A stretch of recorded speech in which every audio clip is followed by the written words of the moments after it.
এই যে প্রকাশ্যে সভা, এইখানেই প্রশ্ন উঠছে হাফিজ সঈদ। আমরা জানি হাফিজ সঈদ 2008-এর সঙ্গে জড়িত, 26 আগস্টের যে হামলা, সেই হামলার সঙ্গে জড়িত। তাছাড়া ভারতে বিভিন্ন ক্ষেত্রে বিভিন্ন হামলার সঙ্গে হাফিজ সঈদ বা মাসুদ আজহার জড়িত। তাদেরকে প্রত্যার্পণের জন্য ভারত কিন্তু অপারেশন সিঁদুরের পর সুপার অ্যাক্টিভ হয়ে ওঠে, বারবার করে প্রত্যার্পণের কথা বলা হয়। যদিও পাকিস্তানের তরফ থেকে সেটা স্ট্রেট ফরওয়ার্ড দাবি ছিল যে জঙ্গিরা বা এই ধরনের কোনো জঙ্গি পাকিস্তানে নেই। তবে এক্ষেত্রে প্রশ্ন উঠছে, তবে কিভাবে এই জঙ্গি সংগঠন প্রকাশ্যে সভা করছে, কিভাবে জৈশ ই মোহাম্মদ বা লস্কর ই তৈবার এই যে শাখা সংগঠন বা এই যে সংগঠনগুলোর মূল নেতা এই হাফিজ সঈদ বা মাসুদ আজহারের মতো নেতা যারা, তারা কিভাবে ভার্চুয়ালি উপস্থিত থাকছে, কেন পাকিস্তান পুলিশ বা পাকিস্তান সরকার এর মধ্যে গুরুত্বপূর্ণ অংশগ্রহণ করে তাদেরকে বন্ধ করছে না, তাদেরকে গ্রেফতার করছে না, এই একটা প্রশ্ন যেমন থাকছে, ঠিক সেই রকমই একটা বিষয় বা তথ্য উঠে আসছে যে তেহরিকে তালিবান টিটিপি, আমরা সবাই কম বেশি জানি যে ডুরান্ড লাইন বা অন্যান্য ক্ষেত্রে আফগানিস্তানের সঙ্গে যে 2500 কিলোমিটার যে জমি নিয়ে বা যে জায়গা নিয়ে সংঘর্ষ পাকিস্তানের সঙ্গে, সেইটা যেমন ইতিমধ্যে একেবারে উজ্জীবিত হয়ে উঠেছে। আমরা জানি সেক্ষেত্রে আমির খান মুত্তাকি, আফগানিস্তানের বিদেশমন্ত্রী, পাকিস্তানের নিমন্ত্রণ গ্রহণ না করে তিনি ভারতে এসেছেন। ঠিক তৎকালীন সময়েই কিন্তু সাম্প্রতিককালে পাকিস্তানের সঙ্গে কিন্তু একটা সংঘাত বেঁধে যায়। যদিও তুরস্ক এবং সৌদি আরব তারা একেবারে মধ্যস্থতা করে সেই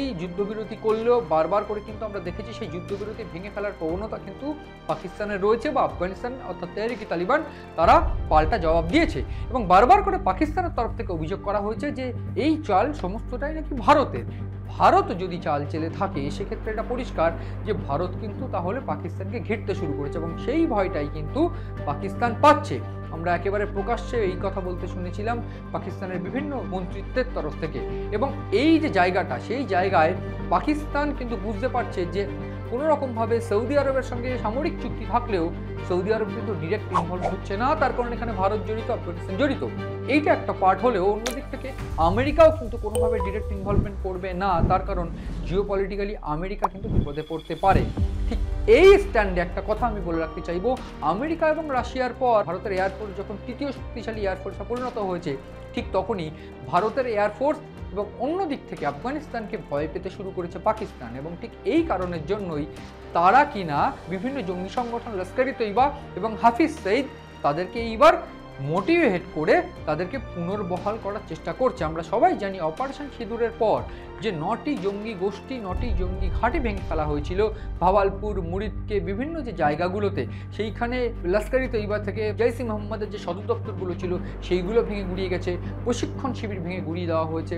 ঠিক এই পরিস্থিতিতে পাকিস্তানের গৃহযুদ্ধ কিন্তু একটা অন্যতম মন নেয়, কারণ একদিক থেকে জঙ্গিবাদ প্রায় মুছে যাওয়াতে পাকিস্তানের অর্থনীতিতে ঘাটতি পড়ে যায়, এবং ঠিক এই অর্থনীতি ঘাটতি পড়ে যাওয়ার পরেই সাধারণ মানুষ পাক অধিকৃত কাশ্মীর সেখানে সংঘাত হতে শুরু করে, বালুচিস্তানে একেবারে বিদ্রোহ হতে শুরু হয়। তো বালুচিস্তান, অন্যদিক থেকে পাক অধিকৃত কাশ্মীর, আফগানিস্তান, এই তিনটে জায়গা ডিপ্লোম্যাটিক এবং তিনটে জায়গায় কিন্তু সমস্যার কারণ হয়ে ওঠে পাকিস্তানের জন্য।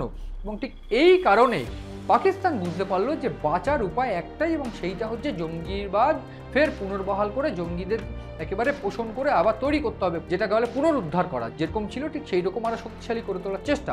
এবং জঙ্গিরা ডিরেক্ট এই কাজটা করতে পারছে না, তার কারণ ভারতের এয়ারফোর্স, ভারতের ডিফেন্স তারা কিন্তু একেবারে জঙ্গিদের শেষ করবে বলে উঠে পড়ে লেগে আছে। কারণ একদিক থেকে আমরা দেখেছিলাম যে রাজনাথ সিং ব্রহ্মস নিয়ে যে বার্তা দিয়েছেন সেটা কিন্তু অত্যন্ত আশঙ্কার, অত্যন্ত ভয়ের, এবং সেইটা কিন্তু জঙ্গিরা বুঝতে পারছে এই মুহূর্তে।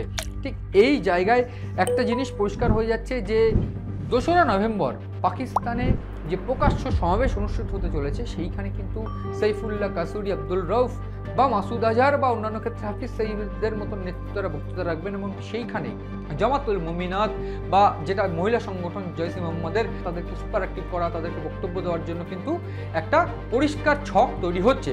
ঠিক অন্যদিকে আরও যে তথ্যটা আমি দিতে চাইবো, যেটা অত্যন্ত রিলিভেন্ট এই আলোচনার সঙ্গে, সেইটা হলো পাকিস্তানের এই যে জৈশ ই মোহাম্মদ, তারা কিন্তু মহিলাদের সুপার অ্যাক্টিভ করে বা মহিলাদের ট্রেনিং দেওয়ার জন্য 500 টাকার অনলাইন কোর্স তারা চালু করছে বিভিন্ন মহিলাদের, যারা কিনা জঙ্গিদের স্ত্রী, পেহেলগাঁও হামলা থাকা জঙ্গিদের স্ত্রী, বা অন্যান্য ক্ষেত্রে আবু তালাহা যেটা জৈশ ই মোহাম্মদের বা মাসুদ আজহারের ভাই বা হাফিজ সঈদের পরিবারের লোকজন, অন্যান্য ক্ষেত্রে জৈশ ই মোহাম্মদের যারা জঙ্গি, শহীদ জঙ্গি, তাদের স্ত্রী, তারাও কিন্তু এই জঙ্গি সংগঠনে থাকবেন জামাতুল মুমিনাত, এবং জামাতুল মুমিনাতে কিন্তু তারা একটা গুরুত্বপূর্ণ লিডার হিসেবে রয়েছেন। তারা বক্তৃতা দেবেন এবং 500 টাকা অনলাইন কোর্স, সেইটা কিন্তু পরিষ্কার হয়ে গিয়েছে। ঠিক এইখানে আমি বলে রাখতে চাইবো যে 8ই নভেম্বর 40 মিনিটের একটা সেশন কিন্তু হবে, এই তথ্য উঠে আসছে এই মুহূর্তে। ফলে একদিকে 8ই নভেম্বর 40 মিনিটের সেশন বা একেবারে কোর্স, অন্যদিকে এই যে 2রা নভেম্বর প্রকাশ্যে পাকিস্তানের লাহোরে এই যে সভা, সেইখানে কিন্তু পাকিস্তানের দুটো মুখোশ খুলে যাচ্ছে। এক আমেরিকার মুখোশ, অন্যদিকে পাকিস্তানের মুখোশ। তারা নাকি জঙ্গিবাদ পোষণ করে না। তাহলে প্রশ্ন এরা কারা? দ্বিতীয়, আমেরিকা বলেছিল সম্প্রতি আমরা জানি যে কোনোভাবে পাকিস্তান কিন্তু জঙ্গিবাদের বিরুদ্ধে লড়ছে। তাহলে একেবারে সেটা সম্পূর্ণ মিথ্যে ছিল বলেই একেবারে প্রমাণিত। কিন্তু জিওপলিটিক্যাল যে স্ট্যান্ড বা যে ছক, ভারত কিন্তু চারিদিকে পাকিস্তানকে ঘিরে ফেলেছে। ঠিক সেইখান থেকে বাঁচার জন্য বা আফগানিস্তানের এই তেহরিকে তালিবানের সঙ্গে সংঘাতে জড়িয়ে পাকিস্তান বুঝতে পারছে যে কতটা বিপদে তারা। সেই জন্যই কি এইবার ফের সুপার অ্যাক্টিভ করতে চলেছে জঙ্গিদের। এবং যদি তাই হয় সেক্ষেত্রে আমরা জানি ব্রহ্মস নিয়ে যে তথ্য বা যে হুমকি ভারত বা রাজনাথ সিং ইতিমধ্যে পাকিস্তানকে দিয়েছে, তা কি তাহলে আদতে সত্যি হতে চলেছে? সেদিকে কিন্তু নজর রয়েছে আমাদের। নজর রাখুন আপনারাও সিএন ডিজিটালের।